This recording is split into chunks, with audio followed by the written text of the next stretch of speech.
The Legend of the Loon by Kathy Jo Wargan. Long ago, and far beneath an ancient northern sky, was a land of many lakes. It was a wooded land, where moose and bear and wolves ran easily upon narrow forest trails.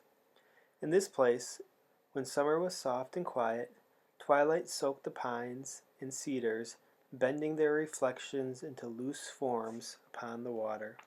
In autumn, the forest became a wild feast of color and sound, the sky filled with geese as they flew beneath the approaching night, a hint of moonlight riding on the tips of their wings.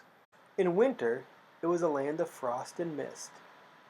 Every tree stood silent beneath a cover of snow, only to become green and awake again in the spring, when the forest floor was a garden of ladies' slippers and ferns and newborn fawns.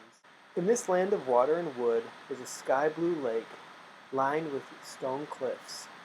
At the northern edge of the lake was a small bay shaped like a kettle, and tucked in its corner was a tiny village with cottages that were simple and square and brown. Most of them sat side by side in two lazy rows, not far from the lake. There was one cottage, however, that sat apart from the others. It rested at the edge of the water, near cattails and yellow water lilies, and in it lived a very old woman who walked in an odd and clumsy way. Her name was Grandmother Lamb. Grandmother Lamb had lived in the northern woods as long as anyone in the village could remember. Her hair was as white as a cloud, and her eyes seemed to laugh out loud. Grandmother Lamb had two grandchildren who lived in a cottage not far from her.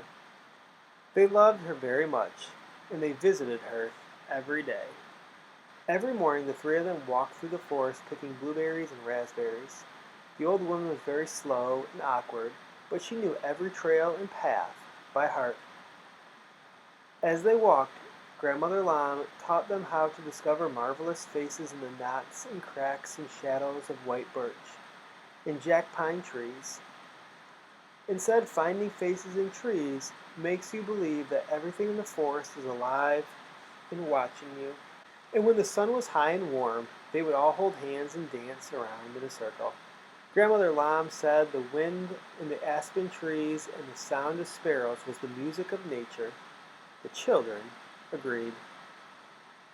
But there was one thing the children loved to do more than anything else, and that was to ride with Grandmother Lamb in her old white boat.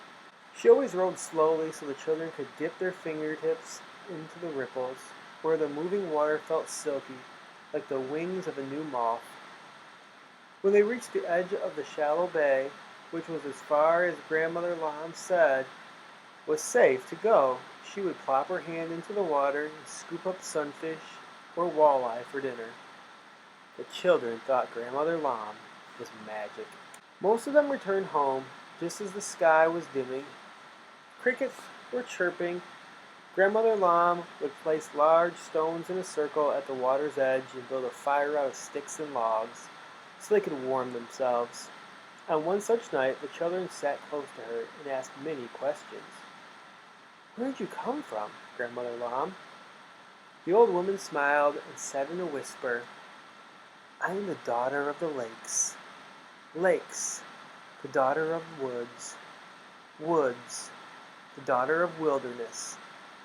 And wilderness, the daughter of song." The children looked very serious, like they didn't understand.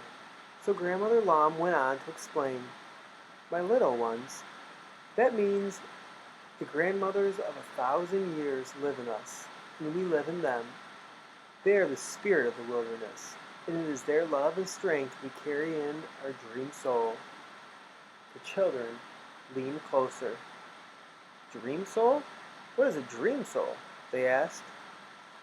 "Ah, little ones," she said, "your dream soul is the very center of your heart, where all the things you believe in and wish for come together like earth and water and sky.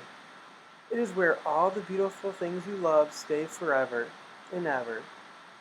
With that, the children drew even closer to her side. "What does our dream soul look like, Grandmother Lamb?" Imagine a soft, white mist rolling over a shining silver lake on a day when the woods are still, because there is no wind and no sound. In the center of that mist is one bird place where the sun shines down upon the water. The lake, the mist, and the place of light is where your dream soul looks like. Is what your dream soul looks like, my little ones. And then the children grew curious. Does everyone have a dream soul? They asked. Yes, we all have a dream soul, but we all carry something different in it. Grandmother Lam, what do you carry in your dream soul? Ah, my little ones, my dream soul carries all the things I love, like the sound of white birch trees rattling in the wind, the scent of balsam fir on a crisp morning, and the exact moment where the blue of the lake meets the first gold of night, and it carries you, my little ones. Most of all, it carries you. As Grandmother Lam spoke, the embers from the fire pulsed from orange to black to white. The light of 1,000 stars fell upon the water, while northern lights danced back and forth in the sky, setting the lake aglow. The children noticed Grandmother Lam's reflection upon the water. She looked as if she was wearing the night and the stars on her back. The northern lights is a beautiful necklace, and a kindled flame in her eyes. The children thought she looked beautiful, and they felt warm in her love, knowing they were the very best part of her dream soul. At that moment, they felt Grandmother Lam in their dream soul too. One day, the grandchildren went to the shore without Grandmother Lam and stepped into a small white boat. They rowed across the shallow bay, where perch and minnows darted beneath the ripples of water. They laughed, they sang, they rowed a bit here and there, and did not notice how they drifted far beyond the comfort of the shallow bay. And then, everything got quiet. The lake was smooth like glass, and sweeps of white and gray mist seemed to pour up from the water. It became fuller and fuller and thicker and higher. Soon, they could not see the water, they could not see the land, they could barely see each other. They were very frightened, so they began to cry. On shore, Grandmother Lam heard their cries and knew that something was terribly wrong. The old woman hobbled to the lake and stepped in as far as she could go and began to wave her arms back and forth. She pressed her face to the sky and sang out in a wild, sad cry, "Where are you? Where are you? Where are you?" she sang out. Grandmother Lam waved her arms back and forth in the fog. As she did, her cry grew louder and louder, and her words ran closer together in a very strange way. "Where are you?" she called. Grandmother Lam kept crying out and waving her arms back and forth, back and forth. Her body was shivering and her eyes were moist with tears. Her voice echoed with tremendous love and worry for her grandchildren. "Where are you?" she cried. The sound rang out across the water. It was wild and strange and sad. Every tree shivered. Every red fox and mink and marten stood motionless at the water's edge. It drew all the people from the village. The grandchildren heard it and knew that it was Grandmother Lam calling them ashore. They tried to row toward her voice, knowing it would take them back to shelter of the bay. The fog was very thick, so the children listened very carefully. And then suddenly, it stopped. The children gasped, afraid that they would be lost forever. And just then, silence pierced the air, and sunlight broke through a small opening in the fog. In one swift motion, a beautiful bird swept overhead. The grandchildren had never seen such a creature before, yet it seemed familiar. Its eyes were red like firelight, and its body was the color of blackened ashes. On its back were 1,000 stars, and it wore a necklace of the northern lights. The bird let out a wild, beautiful cry, and then circled the boat as if to say, "Follow me, follow me." The children followed the bird through the mist. They rowed and rowed as it led them away from the cliffs and into the shelter of the bay. As they neared the shore, the bird looked back at them for one moment and then disappeared into the fog. With the boat safely on shore, the grandchildren looked around for Grandmother Lam, but she was not there. The children saw the white apron she wore every day, lying wet and wrinkled in the sand. At that moment, as the children thought Grandmother Lam was gone, a long, rich sound echoed through the air.